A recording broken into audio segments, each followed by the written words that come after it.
Com certeza, um fundo que está sendo negociado a mais ou menos R$ 7,95 e distribuindo mensalmente 11 centavos por cota chama muita atenção. Mas o que você tem que saber sobre o GRU 11, o GRU logístico? Primeiro, os rendimentos vão cair. Se você dá uma olhadinha aqui no informe mensal desse fundo imobiliário, lá na parte dos passivos, você vai ver que o fundo não tem obrigação por aquisição de imóveis, tampouco securitização, ou seja, o fundo não tem dívidas. Na DRE do fundo, a gente pode ver que, na média, ele conseguiu gerar 12 centavos de receita, 0,007 centavos de despesa e um resultado de 11,5 centavos por cota. Então, por que que os rendimentos vão cair? Por que que o fundo não vai manter esses 11 centavos se ele consegue gerar essa receita? Eu perguntei lá no RI da Ecatu.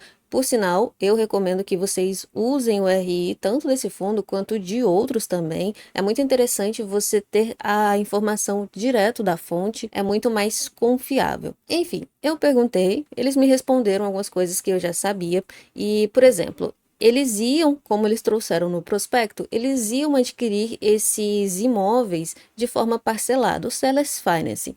Porém, como eles conseguiram captar todos os recursos que eles queriam na emissão, eles decidiram pagar esse valor à vista e o vendedor está pagando uma RMG, uma renda mínima garantida. Dessa forma, o fundo conseguiu manter esses rendimentos de 11 centavos durante um ano. Aqui no relatório, eles trazem para a gente que esse rendimento vai até agosto de 2025, ou seja, ainda tem um mês, e depois ele vai cair para 8 centavos, algo próximo de 8 centavos por cota. Isso aqui dá uma queda de 27,27%. Muita gente estava pensando que essa queda era por causa dessa divisão. O relatório traz para a gente: a concessão prevê a divisão de receitas de locação entre fundo e concessionária do aeroporto. No e-mail, eles falaram para mim que, de acordo com o regulamento do fundo, que existe uma tabela lá no regulamento do fundo, eu procurei de todas as formas, pesquisei aqui, fui passando página, eu realmente não encontrei. Mas pelo que eu entendi, é uma tabela regressiva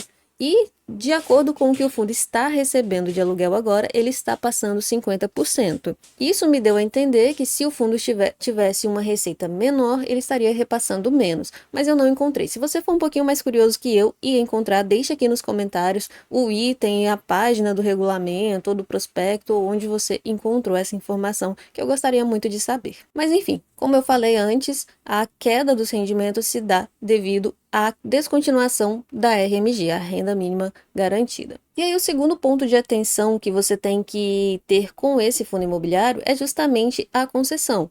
O GRU, o fundo, ele não é o dono dos imóveis, ele tem o direito de usar esses imóveis. E até quando? Até 2062. O que vai acontecer lá em 2062? Vai acontecer uma nova licitação, onde o fundo pode participar e, se ele tiver uma boa proposta, ele pode até mesmo ganhar e estender esse prazo de exploração desses imóveis. E termina aqui? Não, o fundo também tem alguns projetos de expansão, já estão sendo construídos outros galpões dentro do aeroporto que o fundo pretende adquirir.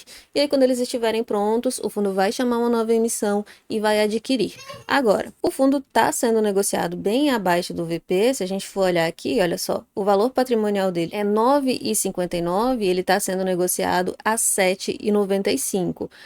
Num outro e-mail antigo que eu tinha mandado para eles, eles tinham me falado que não pretendiam fazer emissão abaixo do VP, mas assim, eu não estou falando que eles vão fazer emissão abaixo do VP, não é isso. Eu estou falando que eu duvido muito que vá voltar ali para 9,59, 9,60, até porque os rendimentos vão cair e o mercado já até precificou isso. Mas isso é a minha opinião, não estou falando que é o que vai acontecer. Ah, Emily, então não compensa investir. Gente, até 2062 você já recuperou tudo que você investiu e mais um pouco, né? Tem bastante lucro aqui e esses rendimentos vão ser corrigidos o tempo todo. Olha só, eles adquiriram a uma taxa de ao ano. Então não é que você vai perder o seu dinheiro quando chegar lá em 2062. É que você já recuperou durante todo esse período de investimento. Pelo menos eu penso assim. Um terceiro ponto de atenção com esse fundo imobiliário é o aumento das taxas de gestão. Atualmente estão sendo cobradas 0,5% de gestão, mais 0,15% de administração, custódia e controladoria, ou seja, 0,65%. Mas isso só vai até julho de 2026. Depois disso, a taxa de gestão passa a ser 1%, mais a de controladoria e administração. Então, será 1,15%. Mas a parte boa é que o fundo não cobra taxa de performance. Mas aí a gente já tem que ter em conta que a despesa do fundo vai ser um pouco maior e também à medida que o tempo vai passando, os galpões vão precisando aí de reformas, retrofit e tudo mais. Concluindo, então, é inegável que o portfólio desse fundo imobiliário é irreplicável. Galpões dentro do aeroporto, ainda mais sendo o Aeroporto Internacional de Guarulhos, com os benefícios que essa localização oferece, eu tenho certeza que não faltaria inquilinos para esse fundo imobiliário. Prova disso é que foi muito rápido para conseguir contratos,